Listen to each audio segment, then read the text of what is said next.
Welcome to today's daily message.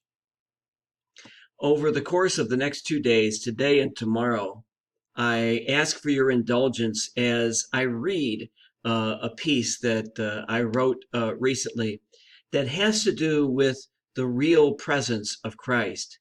That the real presence of Christ is not only to be found in the consecrated bread and wine, but it is to be found in everyone and everything we experience in our lives. And so let me begin. One of the traditional rituals of the Catholic Church is the practice of genuflecting before the tabernacle as we enter and leave church.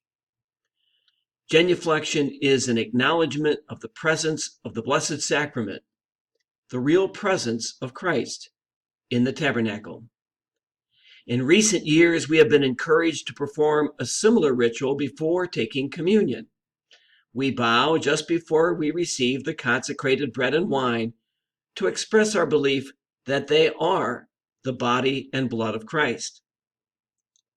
These gestures are signs of reverence for the sacramental presence of Christ.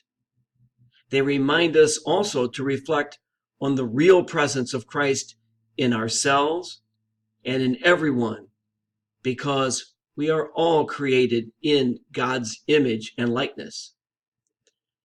My faith tells me that God is really present in me. I am created out of the same stuff as God: perfect love and wisdom and peace. The godliness of Christ resides in me whether I am aware of it or not. Jesus tells us, I am in my Father, and you in me, and I in you. God is likewise really present in every person on earth.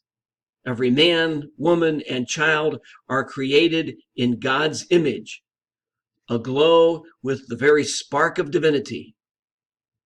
We should therefore reverence the presence of God in everyone we meet. The same reverence we show to the real presence of Christ in the Eucharist. There is no place for hatred or prejudice or indifference if we believe that every person is an incarnate presence of God in the world. Thank you for watching today. I'll continue this reflection tomorrow. Have a good day.